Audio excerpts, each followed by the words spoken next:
Class third पाठ्य पुस्तक मेधा first chapter आपका कंप्लीट हो गया है। सेकंड चैप्टर है आपका आम का मौसम। अब चैप्टर देखते हैं। गांव में एक किसान रहता था। वह सच्चा और नेक इंसान था। वह हमेशा दूसरों की मदद करने को तैयार रहता था। उसके 4 बेटे थे। कितने बेटे थे? 4। घर में अच्छी खेती थी, गाय भैंसें थी। परिवार में सभी लोग मिलजुल कर आनंद से रहते थे, आनंद खुशी से रहते थे।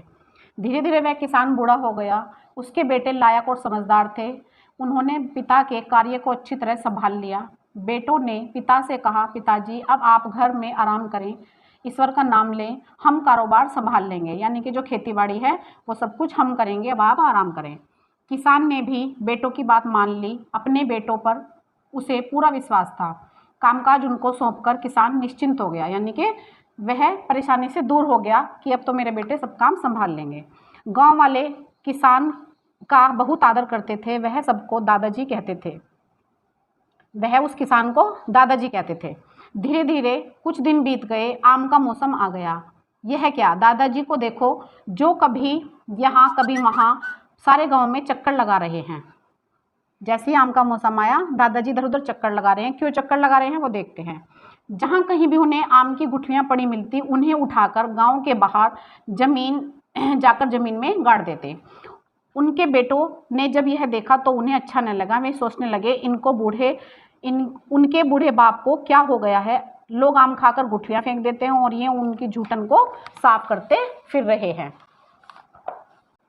कुछ बड़े लोग भी दादाजी को ऐसा करते देख हंसते और कहते, बूढ़े की अकल सटिया गई है, यानी कि बूढ़ा पागल हो गया है। जब देखो तब कूड़ा इकट्ठा किए करता है। लेकिन कोई भी कुछ भी कहे, उन पे कोई फर्क नहीं पड़ता था। किस पर? उस किसान पर। आम का मौसम बीत गया। तब बेटों ने चैन की सांस ली। उन्होंने सोचा, तब गुठलियाँ ही नहीं मिलेंगी तो पिताजी क्या करेंगे। लेकिन यह क्या, वे कहाँ रुकने वाले थे। वे वहाँ चक्कर लगाते जहाँ जहाँ उन्होंने गुठलियाँ गाड़ी थी। कभी घर से कूड़ा करकट ले जाकर वहाँ डालाते, कभी पानी ले जाकर डालते। सब लोग यही कहते, दादाजी सचमुच पागल हो गए हैं। आम का अगला मौसम आया। दादाजी पुनः पूरे उत्साह से अपने काम में जुट गए। बेटों का पारा चढ़ गया। गांव वालों ने मजाक उड़ाया, लेकिन उनके कान पर जूं तक नहीं रेंगी। उन पर कोई फर्क नहीं पड़ा। वो अपना गुठली ली और जमीन में गाड़ दी। मौसम बीते बीते एक दिन दादाजी अचानक बीमार पड़े और 2-4 दिनों में चल बसे, यानी कि भगवान को प्यारे हो गए। समय के साथ सभी लोग दादाजी को धीरे धीरे भूलने लगे। परंतु कुछ साल बाद लोगों ने देखा कि वे उनकी भलाई के लिए ऐसा काम कर रहे थे जिसके बारे में लोग कभी सोच भी नहीं सकते थे। गांव के चारों ओर आम के पेड़ लहला रहे थे।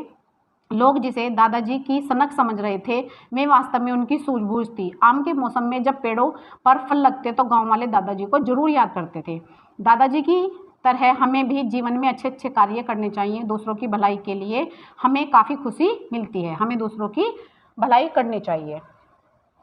समझ में आ गया? आप ये देखिए, ये आपको शब्दार्थ कॉपी में नोट डाउन करने हैं। अब इसके प्रश्न देखिए। किसान ने कौन कौन से जानवर पाल रखे थे? गाय और भैंस। गांव वाले किसान को क्या कहकर पुकारते थे? दादाजी। दादाजी जब बीमार पड़े तब क्या हुआ? 2-4 दिन बाद चल बसे। किसान का स्वभाव कैसा था? किसान सच्चा और नेक इंसान था। किसान के बेटों ने अपने पिता से क्या कहा? उन्होंने कहा, आप घर में आराम करो, कारोबार हम संभाल लेंगे। दादाजी को किस बात से फ़र्क नहीं पड़ता था कि लोग बाग उनको देखकर हंसते, उन्हें उल्टा सीधा बोलते, उनकी मजाक बनाते। इस बात का दादाजी पर कोई असर नहीं पड़ता था। आम को मौसम बीतने पर किसान के बेटों ने क्या सोचा कि अब उन्होंने चैन की सांस ली और उन्होंने कहा, जब आम ही नहीं रहेंगे तो वो लोगों की झूठन कहाँ उठाएंगे। गांव वाले दादाजी को कब याद करते थे? जब आम के मौसम पर उन पेड़ों से फल खाते थे, आम खाते थे। किसान के कितने बेटे थे? 4। गांव वाले किसान का क्या करते थे? बहुत आदर करते थे। गांव वाले दादाजी को क्या समझने लगे थे? पागल। दादाजी एक दिन अचानक बीमार पड़ गए। दादाजी एक किसका काम कर रहे थे? भलाई का काम कर रहे थे। अब ये मिलान मिलाइए।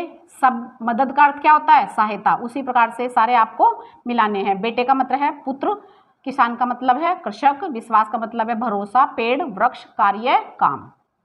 अब ये देखिए, पारा चढ़ जाने का क्या अर्थ होता है? क्रोध आना। इनमें से संयुक्ताक्षर वाला शब्द कौन सा है? इकट्ठा, इंसान, सूझबूझ, इकट्ठा। इस शब्द में नुक्ता नहीं लगता है, जमीन जाकर, जरूर जाकर में। आपका सेकंड चैप्टर कंप्लीट हो गया है। ये सारा वर्क आप कॉपी में नोट डाउन करके और जो अपनी नोटबुक है वो विद्यालय में भेजिए। धन्यवाद।